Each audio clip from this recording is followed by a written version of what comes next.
हाय दोस्तों, आज हम चर्चा करेंगे परिवाद या कंप्लेंट क्या है। इसके लिए हमें सीआरपीसी यानी दंड प्रक्रिया संहिता 1973 की धारा 2D का अवलोकन करना पड़ेगा। तो धारा 2D कहती है परिवाद से इस संहिता के अधीन, इस संहिता माने सीआरपीसी के अधीन मजिस्ट्रेट द्वारा कार्रवाई किए जाने की दृष्टि से मौखिक या लिखित रूप में उससे किया गया वह अभिकथन अभिप्रेत है कि किसी व्यक्ति ने, चाहे वह ज्ञात हो या अज्ञात, अपराध किया है किंतु इसके अंतर्गत पुलिस रिपोर्ट नहीं है। तो सबसे पहले हमें ये देखना है कि परिवाद कहाँ दाखिल किया जाता है, मजिस्ट्रेट के समक्ष। और कैसे दाखिल किया जाता है कि कार्रवाई किए जाने की दृष्टि से। ऐसा नहीं कि केवल हमने व्यवहारिक तौर पर मजिस्ट्रेट को अपनी बात बता दी कि साहब हमारे साथ ऐसा ऐसा हुआ है, लेकिन हम कोई कार्रवाई नहीं चाहते। तो कैसे कार्रवाई करने की चाहत रखते हुए मजिस्ट्रेट के समक्ष कोई लिखित या मौखिक अभिकथन लिखित भी हो सकता है, मौखिक भी हो सकता है। शिकायत कैसी हो सकती है मजिस्ट्रेट के सामने सीधे जाके, लिखित भी या मौखिक भी हो सकती है। कि किसी के संबंध में हो और कि किसी व्यक्ति ने, चाहे वह ज्ञात हो या अज्ञात, अपराध किया है, कि अपराध घटित हुआ है, चाहे उस व्यक्ति के बारे में आप जानते हैं या नहीं जानते हैं, और इसके अंतर्गत अभी भी किसी थाने में कोई पुलिस रिपोर्ट दर्ज नहीं हुई है। क्योंकि जिस अपराध के बारे में पुलिस रिपोर्ट दर्ज हो जाती है वो फिर पुलिस रिपोर्ट पर ही संस्थित मामले की तरह उसकी ट्रायल होगी, उसका विचारण होगा, वो परिवाद नहीं माना जाएगा। मान लो किसी फॉल्टवश किसी मामले में पुलिस रिपोर्ट भी हो गई है और परिवाद भी दाखिल हो गया है, तो वो पुलिस रिपोर्ट ही मानी जाएगी, क्योंकि पुलिस रिपोर्ट प्लस परिवाद बराबर पुलिस रिपोर्ट होता है। इसका दूसरा प्यारा ये बात करता है कि मान लो किसी पुलिस थाने में कोई FIR दर्ज हो जाती है और अन्वेषण के पश्चात वो असंज्ञेय मामला प्रतीत होती है। जब असंज्ञेय मामला प्रतीत होती है तो पुलिस अधिकारी बिना वारंट के गिरफ्तार नहीं कर सकता है और उसका अन्वेषण भी नहीं कर सकता है।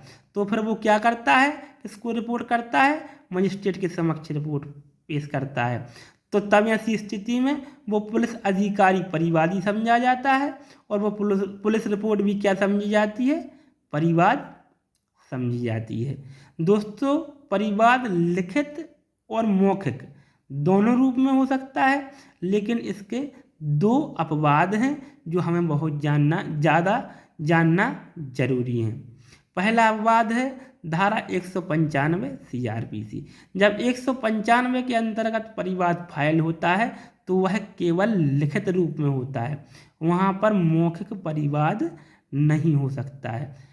धारा 195 कहती है कि जब IPC की धारा 172 से 188 तक का कोई अपराध होता है, इसमें किसी लोक सेवकों के विरुद्ध उनकी अवज्ञा की जाती है आदेश की, या उनके विरुद्ध कोई अपराध होता है और वो न्यायालय में शिकायत परिवाद पत्र के माध्यम से दायर करना चाहते हैं, तो या तो संबंधित लोक सेवक या उसके किसी वरिष्ठ ऑफिसर के लिखित परिवाद पत्र पेश करने पर ही दाखिल की जाएगी, मौखिक पर नहीं। दोस्तों, इस एक धारा और है जो है 199(2). जब हम जिस व्यक्ति के विरुद्ध परिवाद मानहानि का दायर करने जा रहे हैं तो उस समय, जिस समय अपराध घटित हुआ था, वह व्यक्ति भारत का राष्ट्रपति, उपराष्ट्रपति, राज्यपाल, संघ का मंत्री, किसी राज्य का मंत्री या किसी संघ शासित क्षेत्र का मंत्री था, या राज्य के कार्यकलापों में संलिप्त कोई अन्य लोक सेवक था, तो किसी लोक अभियोजक के लिखित परिवाद पर ही सेशन न्यायालय संज्ञान लेगा, अन्यथा नहीं। यहाँ कौन न्यायालय संज्ञान लेगा, सेशन कोर्ट संज्ञान लेगा, और लोक अभियोजक यानी सरकारी वकील के लिखित परिवाद पर ही लेगा, अन्यथा की स्थिति में नहीं लेगा। तो आम आदमी और आम आदमी के विरुद्ध तो क्या है कि जो परिवाद है वो लिखित और मौखिक दोनों हो सकते हैं, लेकिन इन दोनों धाराओं में परिवाद केवल लिखित होता है। दोस्तों, परिवाद दायर क्यों किया जाता है? जब पुलिस हमारी रिपोर्ट नहीं लिखती है या हमारे कहे अनुसार रिपोर्ट नहीं लिखती है, तो हम इसके संबंध में एक शिकायत एसपी महोदय यानी पुलिस अधीक्षक महोदय को लिखित तौर पर डाक के माध्यम से रजिस्ट्री करके या स्वयं उनके ऑफिस में जाके एक पावती लेकर करते हैं, और उस पावती या उस डाक की रसीद को लेकर सीधे न्यायालय में मुकदमा परिवार पत्र के माध्यम से दर्ज करा सकते हैं। और असंज्ञेय मामले में जब 155 की रिपोर्ट होती है तब भी वो FIR नहीं मानी जाती है और हमें न्यायालय में परिवाद दायर करने की सलाह दी जाती है, या फिर पुलिस अधिकारी स्वयं जाके और न्यायालय में परिवाद पत्र पेश करता है। धन्यवाद।